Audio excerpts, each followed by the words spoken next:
What is good, guys? Today is an awesome day. It's 34, getting it back day, getting it running and everything. We're actually in it right now. It's idling. I've made some changes to the base map so that it's drivable for me to get to the workshop and then to the tuner. So before we do anything, I do want to say, if you're planning to do this, you need to know some knowledge on tuning and understand how to edit your fuel map and set up your ECU for your car and everything like that. Because if you don't and you try to do this without knowing what you're doing, you will damage your car and potentially blow up your engine. So with all that aside, I'm going to show you what I've done, and we're going to get to the workshop, and then we're going to tidy up everything in the engine bay, get everything in conduit and taped up and looking beautiful. And then we're going to the dyno to make some power, and then this thing will be pretty much ready for Driftmitsu. There's nothing much else I have to do. So wifey today is tuning the Skyline yet again. So the first thing I do is I make the lambda, the AFR gauge, as big as I can. So right now we're idling at around about 12.9 to 13, which is really good. And you can see here that this is my fuel table, and I've edited certain sections here. See all the blue? That's stuff I've just edited. So I'm gonna actually send that to the ECU right now. It's already, like, whenever you make a change, it's live, but I wanna store it just in case the laptop disconnects, because then the ECU won't have those settings anymore. So I edited a whole bunch of tables where whenever I hit the accelerator and just see what it's doing at idle, where it's going, right? So if I'm holding it right now at 2000 RPM, we're sitting at 2.5, 2.4, right? So I actually want that to be a little bit richer. So I'm just gonna select this area around here, and then I'm gonna bring up the fuel a little bit more there. And then we're gonna do the same thing. See, we're a little bit richer, we're at 0.4, so we can bring that up a bit, a lot more. There we go, we're bringing it down to about 12.1 now, that's great. Awesome, and then that little dip here, we need to edit this, put a bit more fuel here too. So pretty much, you can see the little red snake here. I don't know if you can see that, but when I rev, it shows you where it goes on the map. And that way, you know where you need to edit, when you need to add more fuel if it's leaning out in certain places. Now I've done this a fair bit, so I kind of know what I'm doing here. And I hanged out with Oka-chan a whole bunch, and he's giving me some pointers, as well as Masa from SDF. So yeah. Okay, so I'm just gonna keep doing this, get it till it's perfect within the 4000 RPM range. And then once we're good with that, we're heading to the workshop. Okay, so we're driving down the highway now. We're at about just under 100 kilometers an hour. I'm sticking the RPMs to 2,500 RPM, and we're sitting at about 12.5 AFR, which is really good. And we've had to make changes as we've been driving, because, you know, sitting in your driveway revving up your car, that's one thing, but once you're on the road, that's a whole entirely different bit of load on the car. So we had to make a fair bit of changes, add some more fuel into certain, you know, places and stuff like that on the table. But now we're sitting pretty good. And I've just pretty much been driving and then telling May where she needs to add the extra fuel, and teaching her how to, like, you know, add more fuel, take away fuel, how to select multiple squares and stuff inside the table. And it's really fun, actually. What do you think, babe, of like your first experience tuning a car? I feel like I'm touching an Excel sheet. It definitely would feel like that, because the fuel table is like an Excel spreadsheet. Anyways, we're close to the workshop now, so the next thing you'll see is us at the workshop tidying up the 34 engine bay. So things went pretty well on the drive here. All I got to do now is clean up all this wiring mess, get some better vacuum lines running to things, and then we're all going to be good. I also want to tape up the extra wire from the accessories loom that I've put through in there, so that's a little bit better protected, and that'll all be sealed up there and tucked in the side there for when I do bigger upgrades later on. And just in general, obviously, we got to also mount the map sensor up on the firewall there with a proper vac line going to it, and we can remove some of this other junk in here as well. So anyways, let's get started on that and put you guys on the time lapse.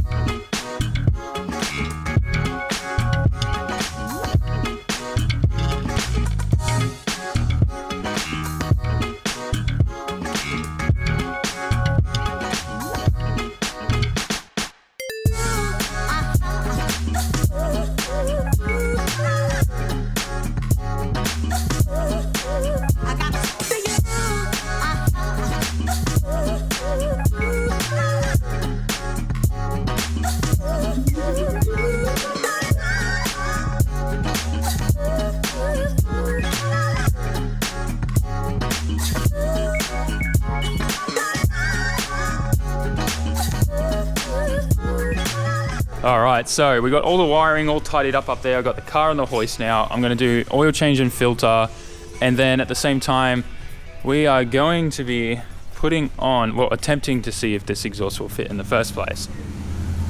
This titanium R34 exhaust here. Now it's a little bit banged up, but nothing that's going to affect it. But yeah, customer, we switched out to a whole new titanium exhaust for him, and he said I could keep this. So we're going to throw this on and see if, you know, when we go to the dyno, we make any power difference.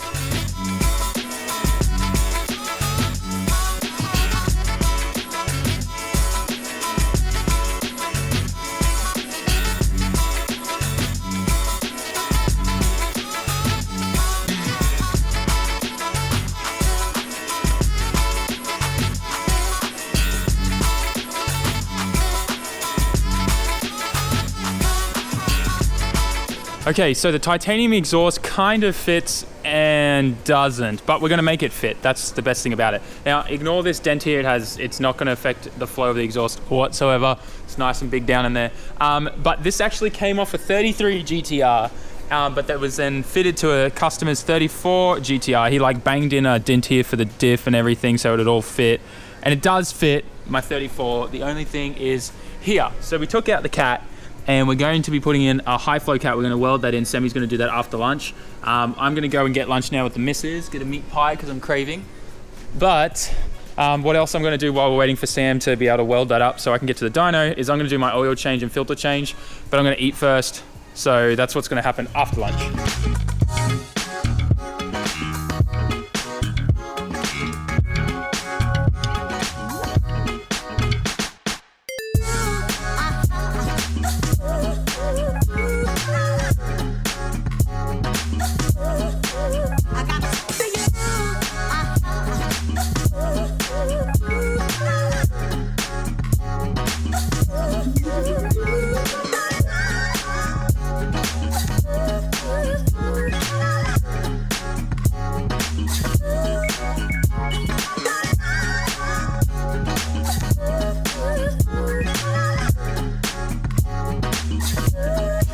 So this EK Civic hatch is Jordan's.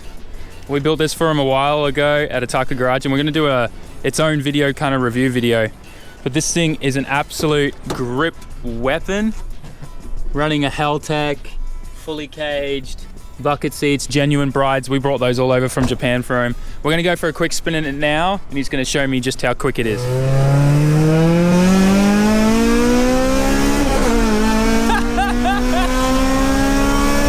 9,000 RPM. Woo! Oh my Lord.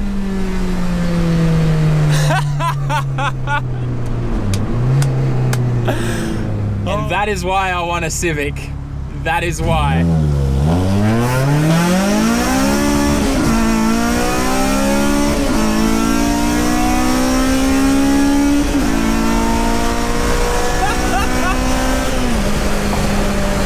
Alright, so I kind of like how the titanium exhaust looks on the rear now. It's on a nice angle. It doesn't stick up and out like these used to, but this was a complete factory exhaust where me and Sam, we actually got this exhaust with the 180SX like years ago, and it was full of grass and stuff, and I just wanted these tips, so we cut it off and botched it up in such a way that we could get the factory exhaust to work with that tip. It worked, but this just looks so much cleaner and better. And let's listen to it. Now I can't rev it up too much because we're still on my get to the tuner tune. That sounds so good. It's way deeper and crispier. Let's give it a little pop.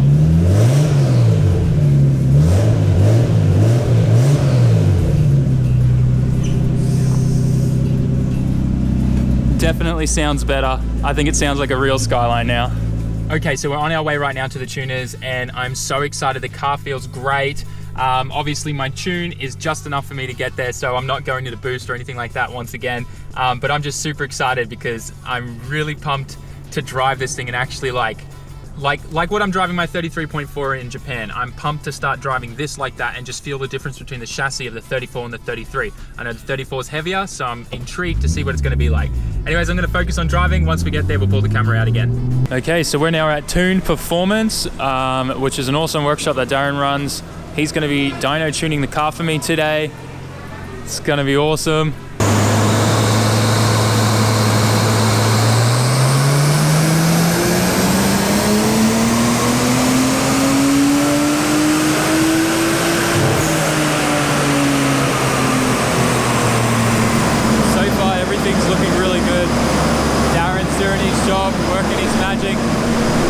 this pull was 219 horsepower at the wheels.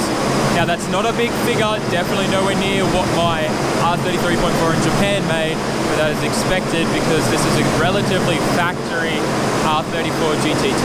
No factory turbo, no front mount intercooler, still got the side mount. The only thing we've got is radiator and the link ECU pretty much. So it's pretty much just like a simple seat time stallion for me while I'm here in Australia. But nonetheless, still extra horsepower is awesome, right?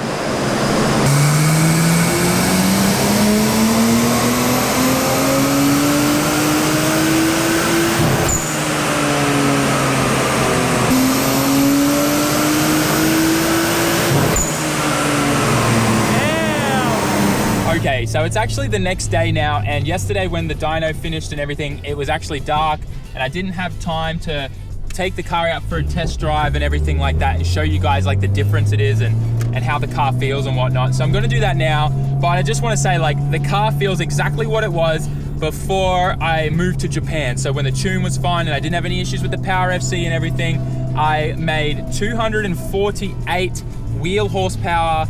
That's, you know, at the wheels, and the car feels great. So it's just under 200 kilowatts and it's more than enough to what I need to have some fun. So anyways, let's listen to some turbo sounds, eh?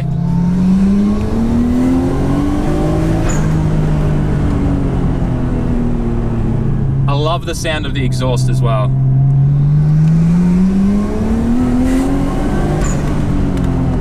Sounds great. Okay, so I'm really pumped because the car now has the exact same power that it had when I last was at the track drifting this and, you know, trying to learn before I moved to Japan. So I'm actually really excited to be driving a car that doesn't have a lot of horsepower. Like this is pretty normal, you know, like 200, it's pretty much 250 horsepower at the rear wheels, and that is really good. It's reliable as well. So it's just gonna be a lot of fun driving this because it means I gotta go in a little bit harder and faster and stuff like that and just really like use some technique.